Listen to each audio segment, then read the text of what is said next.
ขายสุ่มขายเครื่องไก่ขายสุ่มขายเครื่องไก่เลยไผเลี้ยงไก่ตีเนาะหรือว่าไก่ลาดอยากขังอยากได้ย่างก็มีวะมีย่างใช้ไก่ก็มีทุกคนสุ่มขังไก่ก็มีเนาะไผสนใจก็มาซื้อน้ำเพิ่นได้เนาะโดยแม่เขาคนที่เจ้ามักในอารมณ์แบบได้ใช่นะใจห้อนแบบใจห้อนบ่หรือว่ามักคนใจเย็นแบบนี้นะใจห้อนมักคนใจห้อนเนาะ มันจะได้เฮ็ดเวียกไวๆบ่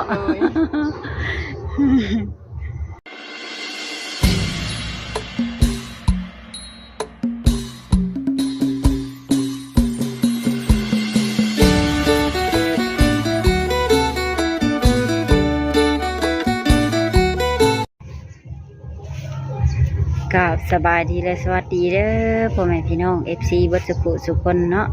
บ่ว่าสิอยู่ภายในและก็ต่างประเทศแม่สว่างกันยินดีต้อนรับเข้าสู่ช่องแม่สว่างชาแนลมาพอกับแม่สว่างมื้อนี้ครับ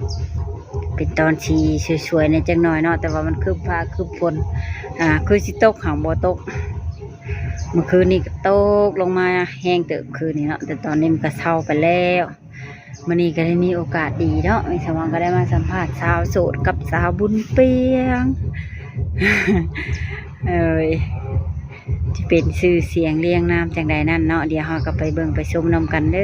ยเนาะทุกคนเพื่อบ่เป็นการศึกษาเสียเวลาโดยทางว่าผิดพลาดประการใดก็ต้องกราบขอโทษขออภัยนำหลายเด้อเนาะโดยโอเคเข้าไปเบิ่งสาวโสดนำกันเลย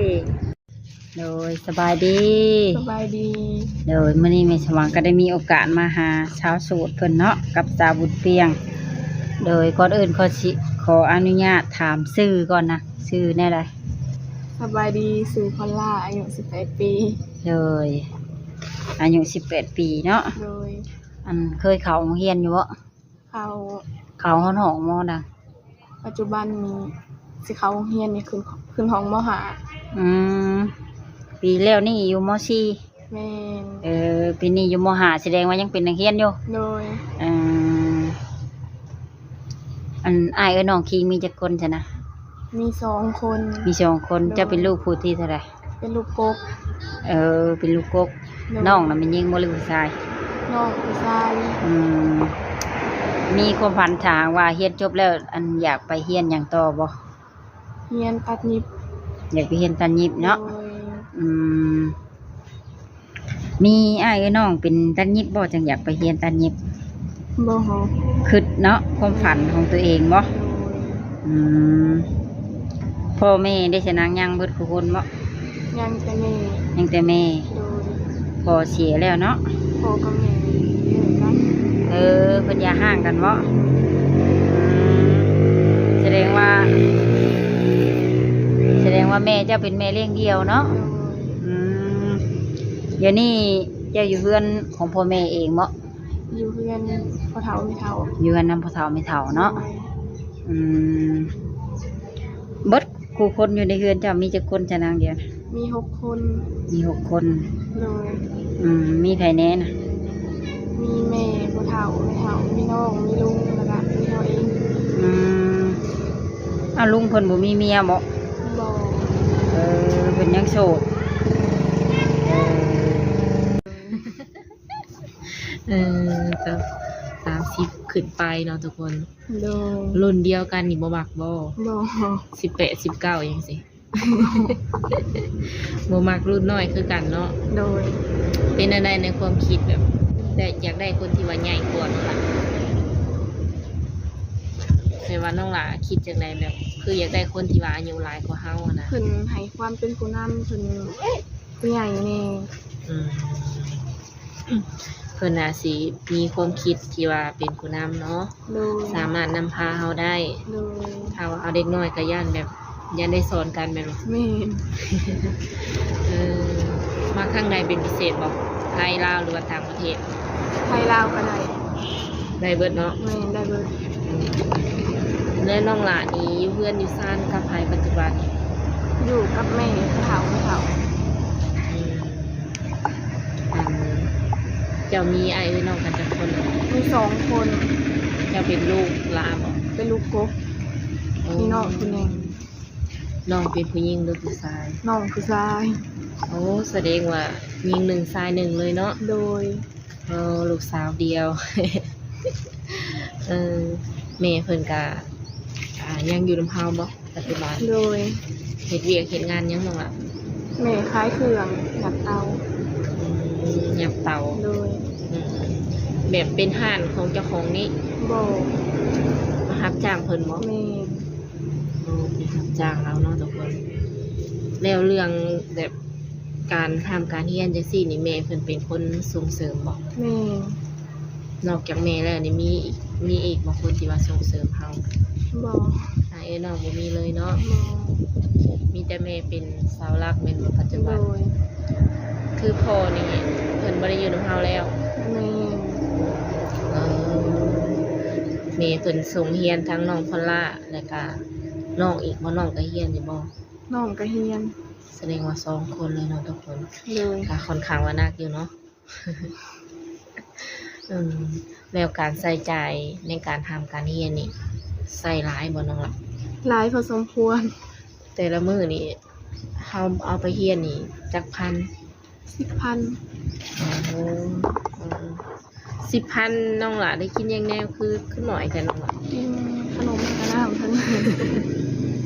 ได้อยู่ประมาณ2อย่างคันว่าอย่างละ5,000กันเนาะ โดย น้องล่ะเพิ่นเอาเงินไปเรียนมื้อหนึงประมาณ20 บาทเนาะทุกคนถือว่าประหยัดสุดๆแล้วสำนี้เนาะ โดย ปัจจุบันนี่เครื่องหยังกระเพง20 บาทนี่ถือว่าโอ้ยแป๊บเดียวนะคือว่า แต่ว่าน้องเพิ่นนี่ยังสามารถใส่ใจในการทำเรียนได้เนาะ โดย ข้าวน้ำซ้ำปลานี่คือถือไปกินหรือว่าจากไหน ไปกับ มากินอยู่กับมากินอยู่เพื่อนนี่ แม่ ดู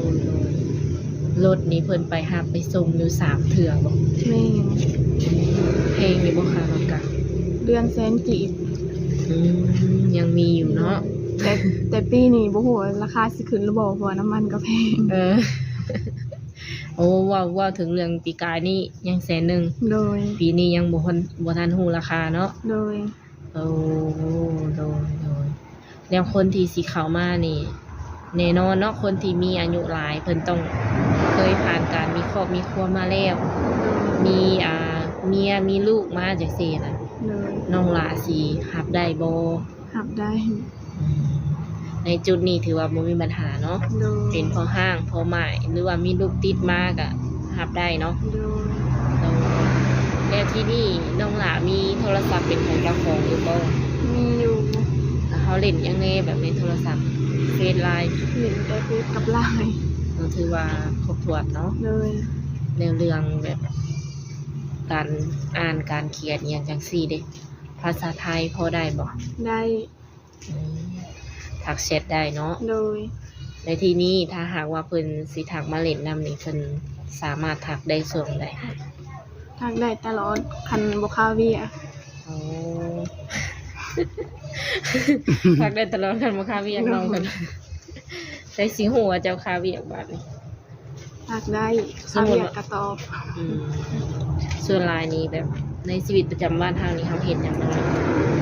ชีวิตประจำวัน แม่ อยู่ห้างขายเครื่องซอยเมย์ ส่วนผักเฮียนนี่เนาะ แม่ บ่ได้ออกผลิตข้างนอกเลยบ่ บ่ได้ไป เป็นอะไร บ่อยากไป เขาเพิ่นบ่อยากไปเองได้ทุกคนเลยบ่คิดอยากไปเนาะ โดย แต่ว่าหมู่คู่ก็มาชวนอยู่บ่แบบทักชวนนี่หยังผลิตไปปาร์ตี้หยัง บ่ สิหมู่ก็บ่มีเนาะ โดย อันนี้ด้วยความที่ว่าน้องเพิ่นบ่ค่อยมักผลิตไปเที่ยว โด มั ย กอยู่แบบนี้อ่ะนะอยู่น้ำแม่เนาะนอกจากอยู่น้ำแม่ก็อยู่เพื่อนพ่อเฒ่าแม่เฒ่า โดย กลางคืนนี่สามารถคุยได้เลิกสุดอีกจักโมง 9 โมง 9 โมงแม่นนอนแล้ว โดย ใครที่ว่าอยากทักหรือว่าอยากคุยสายเนาะก็สามารถทักมาได้ในช่วงเวลาที่ว่าบ่เกิน9 โมงเนาะ โดย 9 โมงนี่เป็นญี่ปุ่นใน3 ทุ่มบอกประมาณนี้แหละ โด เนาะ ย นอนเด็กกูหันแล้วแม่ให้บ่หรือว่าจังไง นอนดึกไม่หาย แม่ยังให้อยู่บ่ โดย เขาถามว่าแบบเขา เปิดใจจังซี่นี่แม่นบ่นะญาติบ่ ทางญาติ ผู้บ่าวอยากมาหาอยากมาเห็นตัวจริงนี่ได้บ่ซั่นล่ะ ได้ มาหาได้เนาะ โดย โดยเซอร์ไพรส์ได้บ่มาแบบเซอร์ไพรส์ได้บ่ บอกลวงหน้าก่อน บ่ได้เด้อทุกคน ต้องบอกต้องนัดก่อนเพิ่นว่าเนาะ โดย ย่านบ่พอบ่ โดย บางทีเว้าบ่ได้เนาะว่าเฮาอยู่เฮือนอยู่ค่ะบางเทื่อแบบมื้อใดมื้อหนึงมีเวียกก็มีเนาะ โดย จะบ่ได้พอกันหันนะทุกคนก็อยากให้เข้าใจถึงจุดนี้เนาะในที่นี่ผู้บ่าวกับที่สิเข้ามานี่ก็มีแบบหลายรูปแบบเนาะมีทั้งคนที่ว่าพร้อมซัพพอร์ตหรือว่าคนที่ฐานะซ้ำเฮาหรือว่ารุ่นเฮาเนาะ โดย แต่ว่าเพิ่นฮักเพิ่นมาเข้าอย่างซี่นะอยากเข้ามาคุยอยากเข้ามาโอ้มาลมน้องละยินดีอยู่บ่ ยินดี บ่ได้จำกัดบ่ได้เลือกบ่ โดย อย่างว่าเลือกเอาที่ฐานะอย่างเดียว บ่ได้เลือก ที่จริงนี่หน้าก็หลายอยู่บ่ โดย แต่ว่ามันบ่มีคนพาเฮ็ดพาสร้างเนาะ มี จำเป็นต้องเฮ็ดพอได้หากินเล็กๆน้อย โดย ๆมันกุ้มอยู่บ่เลยเนาะ กุ้งอยู่ แสดงว่าเพิ่นกินบ่ค่อยหลายคือเรื่องที่ว่าน้องหลาเพิ่นพร้อมสร้างครอบครัวเลยบ่ยังทางตอบบ่ได้เนาะแต่ที่นี่เป็นลูกสาวกกจังซี่นี่น้องหลาอยากอยู่นำพ่อแม่หรือว่าไปอยู่นำผัวถ้าสมมุติว่ามื้อหนึงเอาผัว อยู่นำพ่อแม่ อยู่นำเพื่อนเขาถามนี่นึงอ่ะ โดย อ๋อมันสิอันนั้นบ่แบบเพื่อนเป็นของเจ้าของส่วนตัวนี่ยังบ่มีบ่ ยังบ่มี เราอาศัยอยู่นั้นเขาถามไม่ถามเนาะ โดย เป็นในความคิดคือแบบว่าอยากอยู่นำพ่อกับแม่อยู่นะแบบบ่อยากออกเพื่อนออกซ่านบอก แม่นบ่อยากออกเงินออกซ่านอยากเบิ่งเพิ่น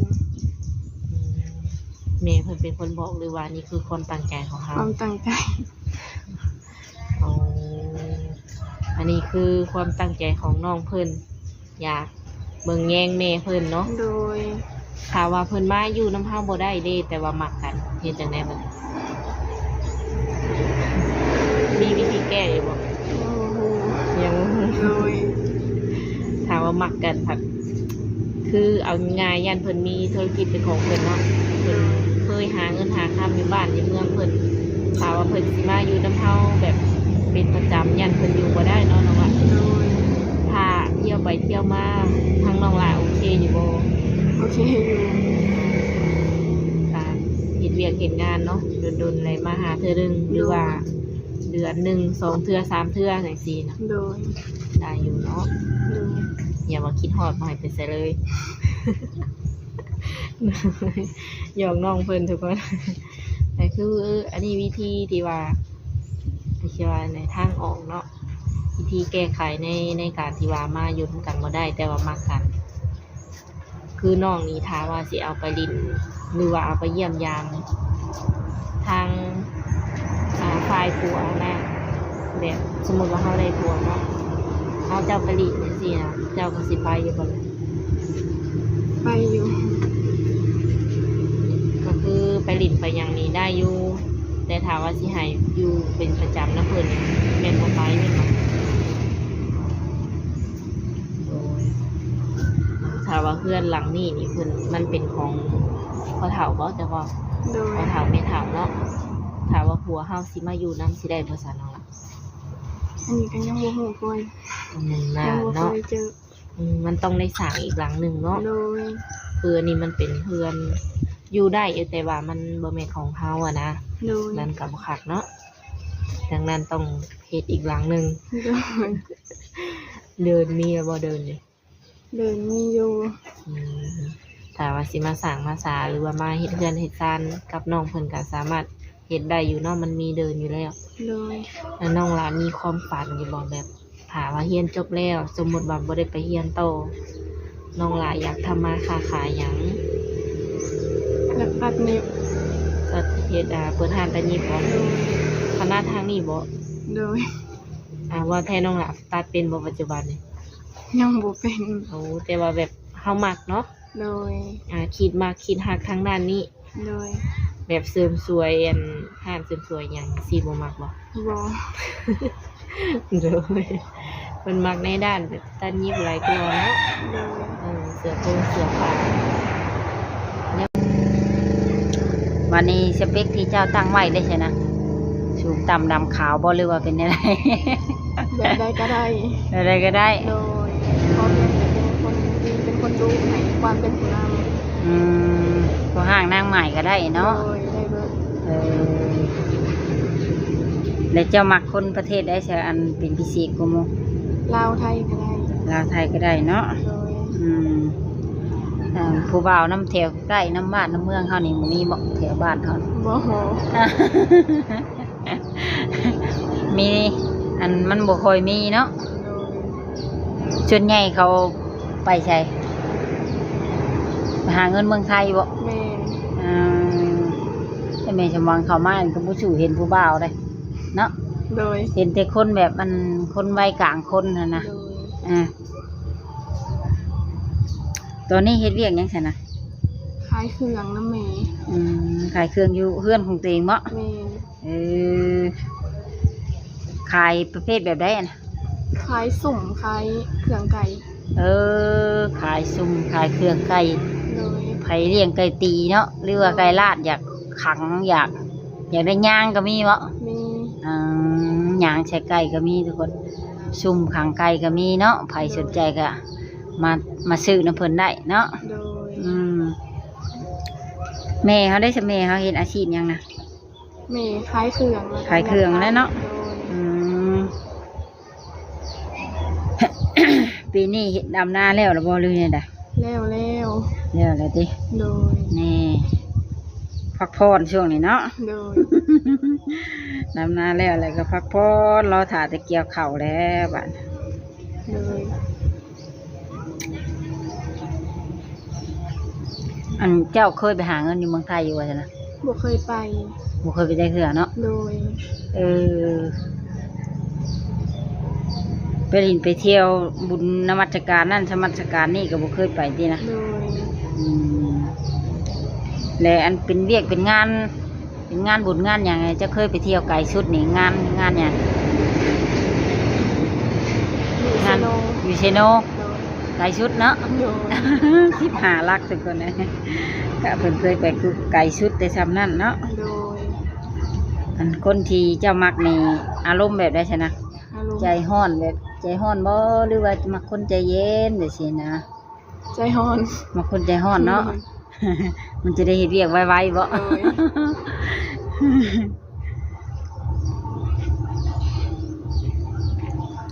อันเจ้ามีโทรศัพท์ใช้เป็นของตัวเองอยู่ว่าค่ะ มีอยู่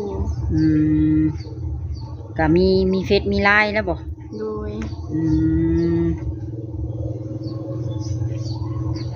วันนี้เจ้าน่ะเป็นคนมักห่วงอยู่บ่หรือบ่มักห่วง บ่ ฮะ บ่ สมมุติเจ้าได้มาแล้วนะเฮาก็จู้จี้จุกจิกแบบห่วงนั่นนี่ห่วงฮอดโทรศัพท์ไปสิกวดโทรศัพท์กันไปสิเป็นอยู่บ่แบบนั้น บ่ บ่เป็นเนาะ โดย สมมุติเพิ่นกินเหล้าเมาเบียร์ได้ใช่นะเจ้าก็มักอยู่บ่ บ่ บ่มักเนาะ โดย สรุปแล้วคือบ่มักคนกินเหล้าเมาเบียร์ โดย อยากได้ผู้ใหญ่แต่ว่าเพิ่นบ่มักคนกินเหล้าเมาเบียร์ทุกคนนี่ โดย แล้วก็มีลูกน้อยมีลูกติดเพิ่นก็บ่ติเนาะ โดย ก็โอเคเนาะสำหรับคำถามของแม่สมหวังกับมาฮอดนี้ก็สิได้เบิดได้จ้ะ ก็ไว้พอกันใหม่ในคลิปหน้าเนาะนางเนาะ โดย โดยมาฮอดนี้ก็สิกล่าวคำว่าสบายดี สบายดี ก็เป็นจังได๋เนาะทุกคนหลังจากที่สัมภาษณ์สาวโสดแล้วเป็นที่เรียบร้อยเนาะถามว่าถืออกสนใจก็ทักแชททักไลน์มาหาแม่สมหวังก็ได้เด้อเนาะเดี๋ยวแม่สมหวังสิเป็นสะพานให้โดยในการสัมภาษณ์นี้ถามว่าคำว่าคำจาใดมันบ่สุภาพเนาะหรือภาพใดมันบ่สุภาพแม่สมหวังก็ต้องกราบขอโทษขออภัยนำหลายๆเด้อเนาะทุกคนโดยสำหรับคลิปนี้เนาะก็เป็นคลิปสาวโสดเปิดใจของแม่สมหวังเนาะคน คนที่หาเนาะถ้าว่าชื่อบ่ผิดโดยในสว่างก็ต้องกราบขอโทษขออภัยเนาะที่บ่ชื่อเลยแล้วก็ถ้าชุดนี้แม่สว่างก็ต้องกราบขอบคุณทุกท่านที่เขามาเบิ่งแต่ต้นจนจบเนาะโดยก็ขออุทัยให้พรแด่ทุกท่านจงอยู่ดีมีแรงเด้อสุขภาพเข้มแข็งอายุมั่นขวัญยืนความเจ็บบ่ให้ได้ความไข้บ่ให้มีแต่ความสุขกายสบายใจหาเงินหาทองก็ให้ได้ให้เฮงๆรวยๆเนาะโดยนอนหลับก็ให้ได้เงินหมื่นนอนตื่นก็ให้ได้เงินแสนเด้อเนาะทุกคนโดยสำหรับคลิปนี้ก็ไม่สว่างก็สิได้ขอจบคลิปลงเพียงเท่านี้ไว้พบกันใหม่ในคลิปหน้าเนาะทุกคนสำหรับคลิปนี้เนาะแม่สว่างก็สิได้กล่าวคำว่าสบายดีบ๊ายบาย